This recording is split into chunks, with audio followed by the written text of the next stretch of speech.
Is your call forwarding feature giving you trouble on your iPhone? Don't worry, I've got you covered. In this video, I'll walk you through some easy fixes to resolve the issue completely. So let's get started and dive straight into the solutions.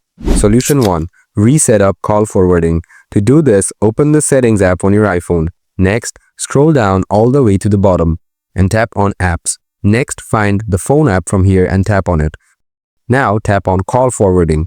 From here, toggle it off and wait for a few seconds. Then toggle it on again and add the number you want your calls to be forwarded to. After that, check if the issue is fixed. Solution 2. Turn on and off airplane mode. To do this, swipe from the left side of your iPhone settings to bring up the control center. Now, toggle on airplane mode from here and wait for 15 seconds. After that, toggle it off and check if that helped with the issue.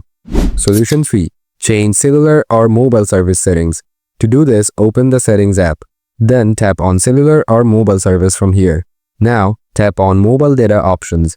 Then tap on Voice and Data and select either 5G or 4G. Next, go back to the previous settings menu and tap on Network Selection. After that, toggle off and the automatic option from here and go back to the previous settings page. Now, tap on Wi-Fi calling and toggle it off. Once you're done with this, check if the problem is solved. Solution 4. Reset your iPhone settings. Open up the Settings app once more. Tap on General. Next, find Transfer or Reset iPhone and tap on it. Now, select Reset All Settings. Confirm by tapping Reset All Settings again.